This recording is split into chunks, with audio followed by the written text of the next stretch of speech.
It was cold that morning, not snow cold yet, but the kind of cold that bites your cheeks and makes your breath hang in the air like smoke. Two hunters, Ed Morrison and Ray Callahan, trudged through the woods near Route 20 in upstate New York. They'd been out since dawn, hoping to bag a deer before winter really set in. Their German shepherd, Duke, trotted ahead, ears perked, nose low to the ground. He was a good tracker, usually focused, but halfway through the second mile, he stopped dead, whined, refused to move. Ray called him back. Duke didn't budge. Ed walked over. "What's got into him?" That's when they saw it. Behind a fallen oak, half covered in damp leaves and pine needles, lay a body. A girl, curled on her side, dressed in faded blue jeans, scuffed white sneakers, and a thin zip-up hoodie. Her dark hair was tangled with dirt. Her skin was pale, too pale, blue around the lips. She looked young, 16, maybe 17. Beside her head, placed carefully, not dropped, was a Pepsi can, still mostly full, condensation long gone, label peeling. In her back right pocket, something pink, plastic, a comb, cheap, the kind you'd buy at Woolworth's for 39 cents. Her backpack lay open beside her. Inside, a half-eaten payday candy bar, another one still wrapped, a small bottle of water. No wallet, no ID, no phone. Not that phones existed like that in 1979. Ray backed away. Jesus Christ. Ed knelt down, felt for a pulse. Nothing. "She's been here a while," he said quietly. "Couple days at least." They radioed it in. Deputy Carl Riggs arrived 20 minutes later. He was new to the county, only been on the force 18 months. He'd seen car crashes, bar fights, drunks passed out in ditches. But never this. He crouched beside the girl, took off his hat. "No visible wounds," he muttered, "no blood, no signs of struggle." Then he saw the Pepsi can. "Why's that there?" he asked aloud. The coroner, Dr. Henderson, arrived next. He circled the body like a man inspecting a crime scene in a movie. Slow, careful, eyes missing nothing. "Not dumped," he said. "Placed. Deliberately." "What do you mean?" Doc pointed. "See how the can's upright? Not crushed, not kicked over. And look, it's right beside her temple, like someone set it there, for us to see." Carl frowned. "You think it's some kind of message?" "Or a signature," Doc said. They bagged the evidence, took photos, called the state police. News spread fast. By noon, reporters were pulling up in muddy sedans. Cameras flashed. Questions flew. "Any ID?" "No." "Any leads?" "Not yet." "What's her name?" Silence. They didn't know, so the papers made one up. "Canned goods girl found dead in upstate woods," screamed the Syracuse Post-Standard. "Mystery teenager with snacks baffles police," read the Albany Times-Union. No one knew who she was. No one came forward. No missing persons report matched her. For weeks, then months, then years, she remained nameless. Just a girl, with a comb, and a soda can, and no one to mourn her. Linda Alexander stood at her washing machine every Sunday without fail. Same routine, same rhythm. She pulled out one pair of blue jeans faded from too many washes, knees worn thin from years of wear. She scrubbed them gently by hand, used extra soap on the stains, rinsed twice, hung them on the backyard line, brought them in before dusk, folded them neatly, placed them back in the top drawer of Tammy's dresser. Tammy hadn't lived in that room for 2 years. Tammy hadn't come home since October 1977. But Linda washed those jeans anyway. Neighbors noticed. Some pitied her. Some whispered behind her back. "That poor woman's lost it. She needs help. She should let go." Linda heard them. Didn't care. "If she comes home," she told her sister once, "I want her to have something clean to wear. Tammy had always been a runner. At 13, she disappeared for 3 days after a fight with her stepfather. Came back hungry, quiet, bruised knee. At 15, she ran off with a boy named Ricky, got as far as Tampa before calling her mom to pick her up. At 16, October 1977, she slammed the front door so hard a framed baby photo crashed off the wall. Glass shattered. Her stepfather yelled something Linda couldn't remember what. Maybe, "Don't come back," maybe worse. Tammy didn't look back, didn't pack much, didn't say goodbye. Linda waited. Weeks turned to months. She called friends, schools, bus stations. No one had seen her. Her stepfather said, "Let her learn." Said girls like Tammy needed to hit rock bottom before they appreciated home. Linda wanted to call police. He wouldn't let her. "She'll come back when she's hungry," he said. "Or when she's broke. Either way, she'll crawl." She never crawled. She never came back. And Linda? She never filed a missing person report. Because in 1977, runaway girls weren't news unless they were rich, famous, or blonde in the right suburbs. Tammy was none of those things. So Linda washed the jeans and waited. January 1980. A knock at the door. Detective Frank Hargrove, Hernando County Sheriff's Office. "Ma'am, we need to ask you some questions." He showed her a sketch, black and white, based on the Jane Doe found in New York. Long dark hair, thin face, small nose. Linda's hands trembled. What was she wearing? She whispered. Blue jeans, white sneakers, hoodie. Linda closed her eyes. And, sure, a comb. Comb? Pink, plastic. She never took it off. Bought it herself at Woolworth's. Detective Hargrove didn't answer right away. "We didn't find a comb," he said gently. "But we'll look again." He left her his card. Linda didn't cry. She went to Tammy's room, opened the drawer, took out the jeans, washed them again. 25 years passed. The case file gathered dust in box number 1147 at the New York State Police Cold Case Unit. Then, in 2004, a new team reopened it. Led by Detective Mara Ruiz, sharp, relentless, haunted by cases that slipped through the cracks. She pulled the box. Inside, crime scene photos, autopsy report, witness statements, and, still sealed in an evidence bag, a pink plastic comb. Cheap, slightly bent, teeth stained with time. Forensic tech Maria Chen held it up to the light. "This isn't random, thoughtful," she said. "Girls don't carry combs like this unless it means something. It's personal." They scraped between the teeth. Tiny flakes of skin, hair follicles, sweat residue. Ran mitochondrial DNA tests. Matched it against the National Missing and Unidentified Persons System, NAMUS. Hit. Tammy Jo Alexander. DOB, June 12, 1961. Last seen, October 1977. Reported missing. Never. Mara stared at the screen. "We found her," she whispered. Headlines exploded. Canned goods girl identified after 26 years. Mother reunited with daughter's memory. Reporters swarmed Linda Alexander's house in Florida. Now 63, gray-haired, tired-eyed, she sat on her porch and held the photo of Tammy. Age 16, smiling, hair brushed neat, pink comb tucked in her back pocket. "She carried that everywhere," Linda said. Said it made her feel grown up. The world finally knew her name. But the real story? Her killer was still out there. Detective Ruiz pinned Tammy's photo to the cold case board. Below it, she taped the evidence photo of the Pepsi can.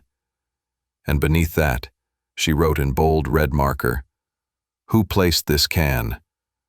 Cut 2. A man at a gas station in Oneida County. Buys a Pepsi. Pays $2.19. smiles at the clerk, walks out, free. Tammy Jo Alexander slammed the front door hard enough to rattle the windows. Inside, her stepfather shouted something. She didn't catch the words, didn't care. All she knew was the heat in his voice, the threat behind it. Her mother stood at the kitchen sink, crying into a dish towel, quietly, uselessly. Tammy didn't look back. She walked straight to her room, didn't turn on the light, packed by moonlight.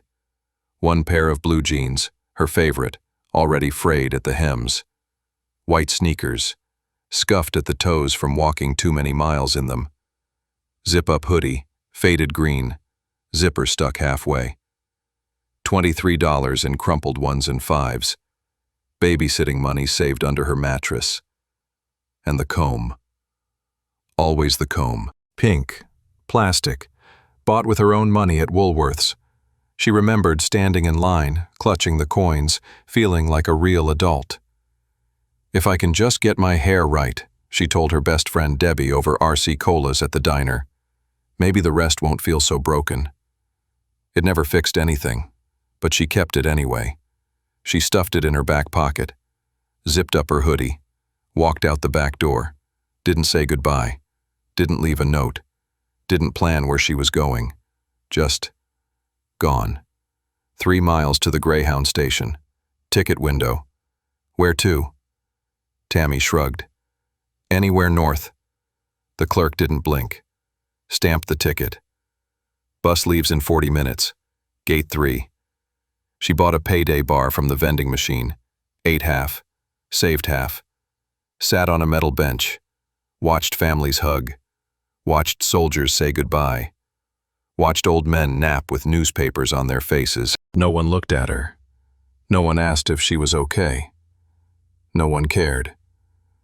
The bus driver didn't check ID, didn't ask her age, just nodded as she climbed aboard.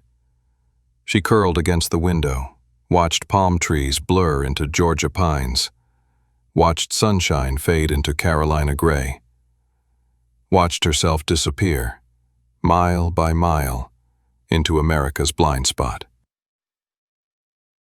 She surfaced in pieces. Jacksonville, Florida. Rita's Diner. October 22, 1977. Waitress. Rita Morales remembers her. Quiet girl. Sat by the window, ordered black coffee, no cream, no sugar. Didn't touch it. Just stared out like she was waiting for someone, or afraid they'd show up. Rita tried to chat. "You passing through?" Girl nodded, didn't give her name. Paid cash, left a dime tip, left the coffee untouched. Knoxville, Tennessee Pilot Truck Stop, October 28, 1977. Attendant Joe Kellerman saw her thumbing a ride in the rain. Hood up, eyes down, backpack clutched like a shield. Asked if I'd seen a truck heading toward Ohio. Said she was meeting family. Joe offered her coffee. She refused. "Look scared," he said, like every shadow had teeth. He watched her climb into a rusted Ford pickup. Driver wore a ball cap, didn't wave, just drove off. Joe didn't write down the plate, didn't think twice.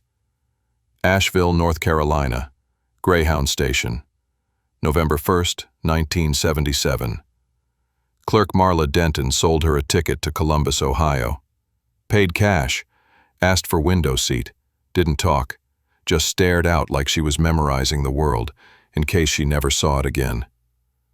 Marla remembers because the girl looked so young. "I almost called social services," she admitted later. But she wasn't screaming, wasn't crying, just empty.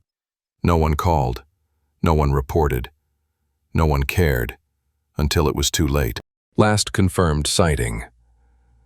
Tammy was dancing, barefoot, hair wild, laughing by a bonfire with carnival workers.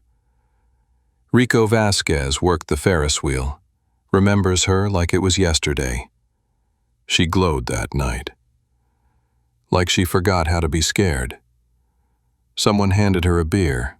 She sipped it slow. Then started dancing, no music, just firelight and crickets. We all clapped. She smiled. Real smile. Then he showed up. Tall, lean, wore a denim jacket, smelled like motor oil and cigarettes. Bought her a payday bar from the snack stand. "You look like you've been running a long time," he said. Tammy laughed. "Feels like forever." They talked, sat by the fire. He didn't push, didn't leer, just listened. Next morning, Tammy was gone. So was he. Rico searched the grounds, asked around. No one saw her leave. His hands, Rico told detectives in 2005. Clean. Real clean. Like he washed them 10 times a day, even after working grease. Detectives pressed, "You ever see him again?" Rico shook his head. "Nah, but I remember his tattoo. Left wrist. Rope and anchor. Faded. Looked old." Security footage recovered in 2010. Black and white. Grainy, but clear enough. Frame by frame, Detective Ruiz and her team enhanced it.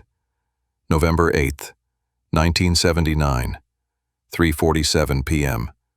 Tammy walks into frame, hood up, backpack tight, walks to the cooler, pulls out a Pepsi, grabs 2 payday bars from the rack, goes to the counter.